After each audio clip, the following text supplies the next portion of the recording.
Okay, hello everyone. So in today's video we're going to be talking about bit manipulation. Without wasting time, let's get started. Before that, just one small request. If this video helps you, please hit that like button and do comment and let me know how it was. Okay, so we're going to be talking about bit manipulation. So what do we really understand by bit manipulation? It is of course a little tricky part if you don't really understand what's happening in the bitwise in the background of the, because when you see the number, it is just a decimal number, and when you talk about the bit manipulation, there's some manipulation happening in the binary representation of that number. So you need to understand this concept in depth and understand what is happening behind the decimal number. Okay, we are using operators like shift operator, we are using operators like left operator, we are using logical and or. So you need to know why we are using all those things. Why can't we use some other operator? So what's really happening because of that operator? So we are going to be seeing, as we use one operator, what's the effect that it is causing on that particular number. Okay, so let's talk about one small question. Okay, from that question we'll be getting to know about how the manipulations are done. So let me take a question. Okay, my question says if for example a is equal to 45. Okay, a is equal to 45, and also you're given that you have to swap 2 bits in this number. Okay, so which are the 2 bits that we have to swap? They've also given that. So they've given P1 is equal to 2 and they've given P2 is equal to 4. Okay, on these 2 positions, and also these are right from right position. I mean the indexing for this number they've also mentioned, it is starting from right hand side. Usually it is from left hand side. I mean from the left hand side you start to position it from 0, 1, 2, 3. But in this question it is from right hand side. So they've asked you to swap the bits, these 2 bits, okay, on these positions, whichever bits are there, you have to swap these 2 bits in this number. Okay, so the very first step, in order to understand what's happening behind behind the manipulations and all, you need to know the binary representation of it. How do we calculate the binary representation? It's a very simple process. So you take the number, okay, 45, and you repeatedly divide it with 2. Okay, so if you divide it with 2, this number is of course not divisible by 2. What's the biggest number? That is, the biggest number, which is just the closest to this, but not bigger than this, is 44. So if you can divide 44 right with 2, so that will give you how much? 44 divided by 2 is 22. Okay, and now since this number was not divisible, you had to take some other number, 44. So because of that, there is a remainder, right? If you subtract 44 from 45, it will be 1. So the remainder value that you have to mention on the right hand side. That is how we calculate the binary representation of a decimal number. You divide the number repeatedly with 2. If you have a remainder, you mention 1 on the right hand side. If you have no remainder, you mention 0 on the right hand side. This again we are going to divide it by 2. It will be 11. Okay, there is no remainder, so we are going to put 0. This will be putting 2. Again, it's an odd number, so of course not divisible. We'll be writing 5. So 5 will give me 10, which is closest to this. You give me 1, 2, 2 2s are 4. Okay, so again 1 remainder and 2 1s are finally, it is 0. So and also you don't have to take it in this order. You have to always take the representation in this order. So now 45. Okay, 45 is our decimal representation. The binary representation of this number is going to be, you have to start from here. You have to write 1 0 1 1 0 1. Okay, this is the binary representation of 45. This is very basic thing. Now we are going to be talking about how to swap the numbers. So the indexing that we are given, we have to start from 0 1 2 3 4 5. Okay, so they have asked you to swap the bits which are present on second index and fourth index, right? So on second index we have the number 1. Okay, on second index we have the number 1. On fourth index, which is P2, position 2, the fourth index, we have the number 0. So we have to swap these 2 numbers. And do we know these 2 bits? Well, it's bit actually. So do we know these bits? No, right? Now that you have converted that number into binary representation, now you can clearly say which is 1, which is 0. But in program, you're not going to find the binary representation of this and then check whether you have 1 on the second index or 0 on the fourth index. You don't know that. So now the first step that we are going to be doing in the program, in the program point of view, is that we have to extract the bit which are present on this particular indexes. Okay, only then we can swap these 2 bits. Okay, So swap in the sense, if it is 0, we can convert it into 1. If it is 1, we can convert it into 0. That is basic. We don't really have to take the bit and swap it with this. Not really, not literally. If it is 0, if we get to know if it is 0, we can just convert it into 1 by doing XOR operation. And if it is 1, we can just do an XOR operation, we can convert it into 0. Excellent. We'll talk about that later in this video. So now let's do the first step, which is, let's call it step number 1. It is about bit extraction. Okay, so there's a very simple process which is involved in the bit extraction. So what you have to do is, in order to extract one particular bit, let's just take the second index example. Let's leave the fourth index. Okay, second index. This index we are going to extract. So in order to extract that, first we need to shift this number right inside. Okay, we need to shift this number right inside. How many times? P1 times the position, the given position. So if we do that, the benefit of that, we're going to be knowing what's the benefit of shifting this number on the right hand side. I'll tell you why we are doing all this thing. First we need to do it. I'll tell you why we are doing all this thing. First let's do it once. So if I shift this number, our number is 45A. If we right shift this number P1 times, that means if we shift A 2 times, P1 is 2 over here. So if we right shift our number 2 times, let's see how our number is going to be looking like. How our number will be looking.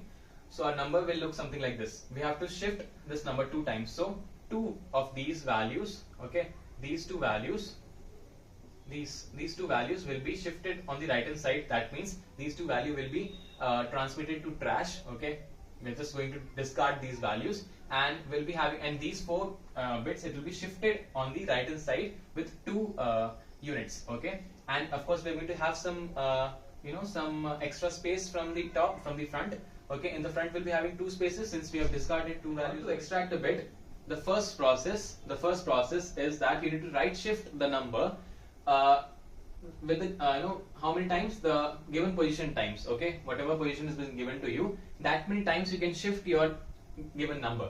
So that will shift my targeted bit to the last of my representation, to the last of my binary representation. My targeted bit will be shifted. Just now I showed you. I'll show you one more time.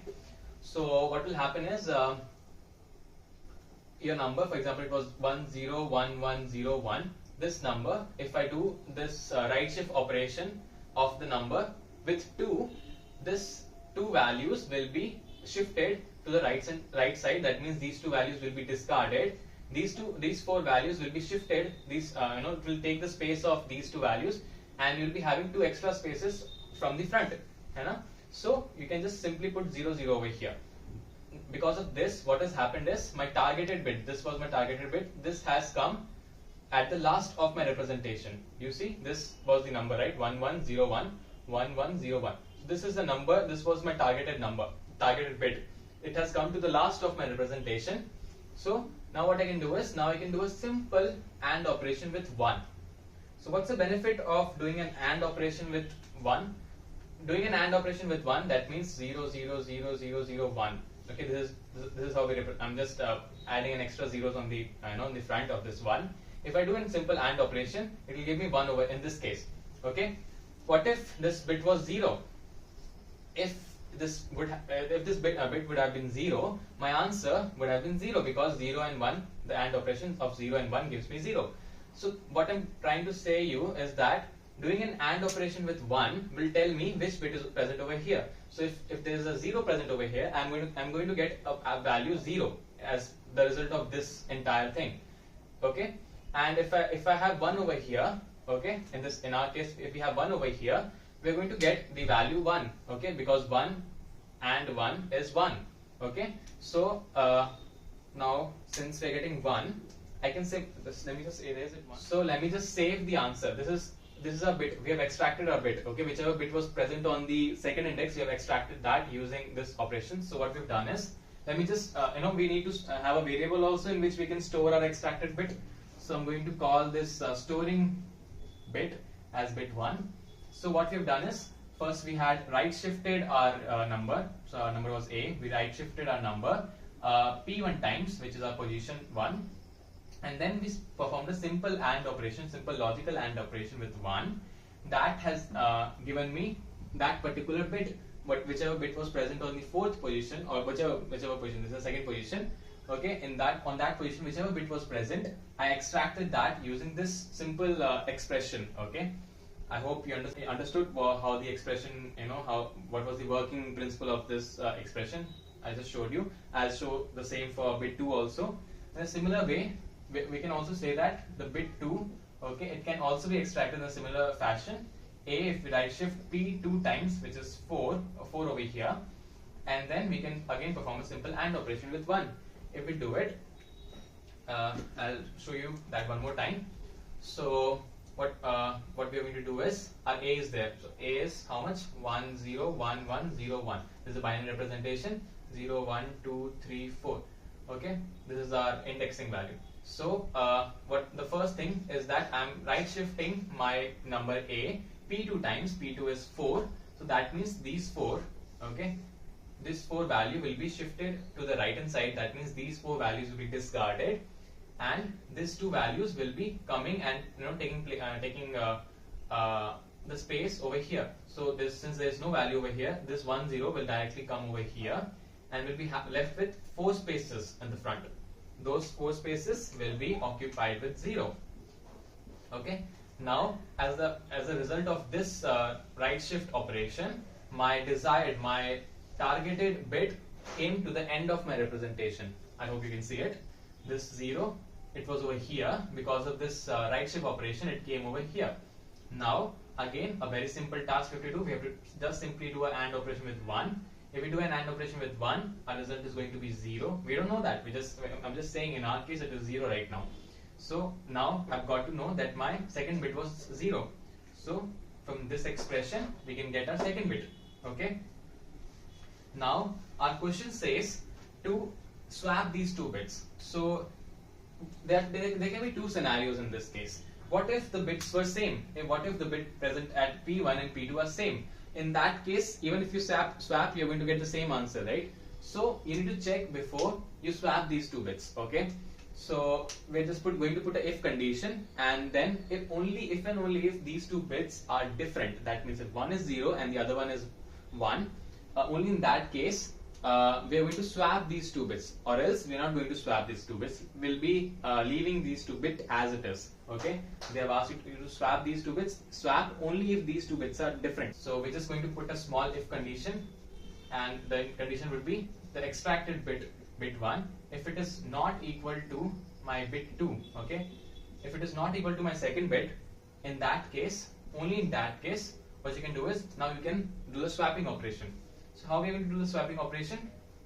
Let me just tell you, we use the operator XOR. Okay, XOR operator. We show XOR like this. Okay, in program. So what's the advantage of using an XOR operator? It is mostly used in swapping techniques. Also, you would have seen, like, if you are given, for example, if you're given the number 5 and number, say, b is equal to 10. If you have to swap these 2 numbers, if you need to have a as 10 and b as 5, you can just simply use a swap operator. So you can do the swapping using the XOR operator.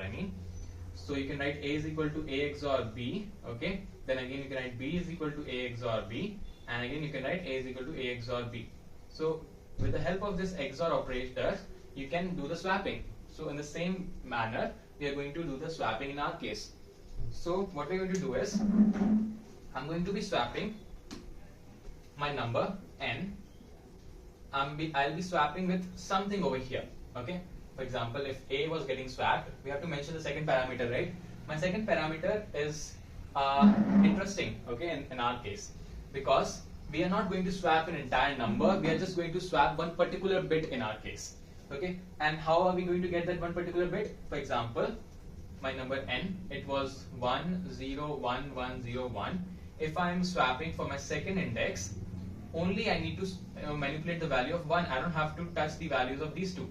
So there's one important property that is associated with the XOR operator, which is if you swap any number with 0, okay, if you do the swapping operation with any number with 0, the value is unchanged. And if the same you do it with 1, the value gets flipped. Okay, so in some way I need to get 0 0 0 0 over here. In this place I need to get 1 over here. Getting this value and doing this, getting this, if I get this expression, this representation, if I get it, and if I do the XOR operation between these two, I'm going to flip this one, okay? Because swapping, if you have 0 over here, it is not going to change anything. If you have only 1 over here, my bits get flipped. That means if it is 1, it gets converted to 0, okay? So how are we going to get this number now? It is very simple. You can just simply write 1, okay? 1. It is to be left shifted how many times? 1, 2.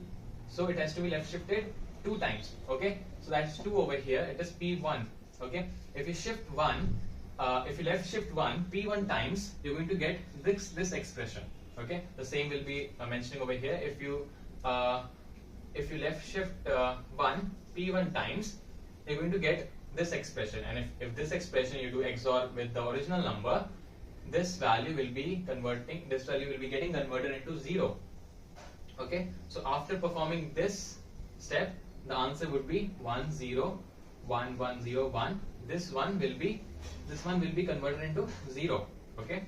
This is what we'll be getting from the first manipulation that we have done, the first bit flip that we have done, okay? The same way we have to do it for the P2 also, okay? So if we write n over here, n, again 1 is to be left shifted. We need to shift this 1 so that it basically comes below the targeted bit that we need to flip, okay? This 1 is to be shifted in leftmost side, in such a way it has to be shifted that it comes right below the targeted bit, so that we can do the XOR operation. Other bits has to be left unchanged, okay? So P2, in our case we'll be writing P2 over here. So because of this P2, 1 will be shifted 4 times, okay, towards the left hand side, and then the same we can do the XOR operation with our original number. That is going to change the number. Let's see how. So after this statement, our number becomes this, right? So then I need to do the XOR operation of this number with our this special number that we have gotten. Not a special number actually. This left shifted one. So if we left shift 1 4 times, it is going to be okay. I'll just write 1. Okay, I'll be writing 1 over here. This. You need to have 4 zeros. That means you have shifted your 1 4 times towards the left hand side. So 1 was over here first. If you shifted the 1 time towards the left, it would come over here. If you shift it 2 times, it would come over here. You would have shifted 3 times, it would have come over here. But now you have shifted 4 times, so it has come over here. So now if you do the XOR operation between these two, everything will be as it is except this one. So this 0 will be converted into 1, and this will be 1 1 0 0 1. Okay, this is the expression that we are going to get after these two statements. Now this is our answer. If you see, on 4th position we had, this is our 4th position, this is our 2nd position. So if you see our original number, this is our original number, right? So in our original number, on 2nd position we had 1, and now we have 0. On our 4th position we had 0, and now we have 1. So now we have successfully flipped both the bits, okay, both the targeted bits that have been provided, P1 and P2, we have swapped both of them. And now if you want, you can calculate the values of these two actually, this number, the final answer number. You can calculate the value of this. You can just write 1, 2, 4, 8, 16 and 32. So if you add the numbers which are having 1, where you have 1, you can just add those. Where you have 0, just leave them. 32 plus 16, it is 48. 48 plus 8, it is 56, and 56 plus 1 is going to give me 57. So our answer from all the manipulations that we have done over here is 57. Let me just give you a small recap of what we have done over here. It is nothing but it's very simple process. If you're given a number, okay, you need not find the binary representation or all. That is for your own understanding, okay? You need not do all those things. What you have to do is you need to extract the bit, okay, on the given positions. In our case, it was two positions were given. We had to swap the bits. You can, there can be different type of questions where you can be asked to find the bits that you have on that particular position, and then if it is 1 or 0, depending upon the question, you have to flip the bit. In our question, it was about swapping the two bits that you had on these two positions. Okay, so first step, what you do is you extract the bit. How do we extract the bit? You just write, using this expression. So I didn't mention the expression, है ना? Oh, I mentioned over here. So you can shift the number right side. I mean, you can right shift your number p1 times whatever position they are given, and with that, doing that, your targeted bit will come to the rightmost side, and then you can perform a simple logical AND operation with that resulted number that will give you the first bit. In the similar manner, you can get your second bit by right shifting your original number p2 times the second position, and in that way your targeted bit will come to the rightmost side, and then again you can perform a simple AND operation with 1, and that will give you bit 2. Now you have to check whether these two bits are same or different. Only in the case the bits are different, you have to swap the numbers or swap the bits. If these two bits are different, we are going into the process of swapping these two bits. So now we are going to just swap these two bits. Now we have put in the condition that only in the case the bits are different, only in that case you can go and do the swapping operation. For the swapping operation, we use XOR. XORs are usually used for swapping purpose only. So now in our case, we have to just swap only a bit, right? So that particular targeted bit, I'm shifting 1 to the targeted bit side. So I'm shifting 1 p1 times, so that if I do the XOR operation with my original number, only that one particular targeted bit is getting flipped. Not the other bits will be left unchanged. Okay, these 0, because of these zeros, all the bits will be left unchanged, because in XOR you have a very special criteria associated with XOR operator, is that whenever you do the XOR operation with if you do the XOR operation of any number with 0, the original number remains as it is. Okay, in the result you're going to get the same number. If you do the XOR operation with a number with 1, all the bits in that particular number gets reversed. For example, if the number 5 is there, okay, if you do the XOR with 1, so 5 is represented as 101, and if you do the XOR operation with 1, it is going to flip all these bits, and it is going to give me 0, 1, 0. Okay, so this represents 2. So this 5 will be converted into 2 because of this XOR with 1. Okay, so that is why only this 1 we are bringing in the just below the targeted target index, so that only this 1 is getting manipulated. Rest all will be left unchanged. Okay, and that way we'll be able to swap our numbers, and at last we have got our final answer. So if you do all this thing, at last you'll be, if you print the the resulted answer after this step, okay, in that way you'll be getting the answer 57. Okay, I hope you would have understood what happened behind this manipulation. You can just it's actually a program of just 4 lines. These 2 lines and these 5 lines in general, but understanding what's happening behind these lines, how the bits are getting manipulated, how you're shifting the bits in order to extract it, and then use it and do the further operations with, like for example, logical AND with 1. Why are we doing all those things? It is important to know why you're doing all those things. So I hope you would have understood. Okay, I'll come up with some other video, some interesting video, in which we'll be discussing about some other important concepts of data structures and algorithm. This bit manipulation was again a sub part of the same thing. So yeah, that's it. Thank you for watching.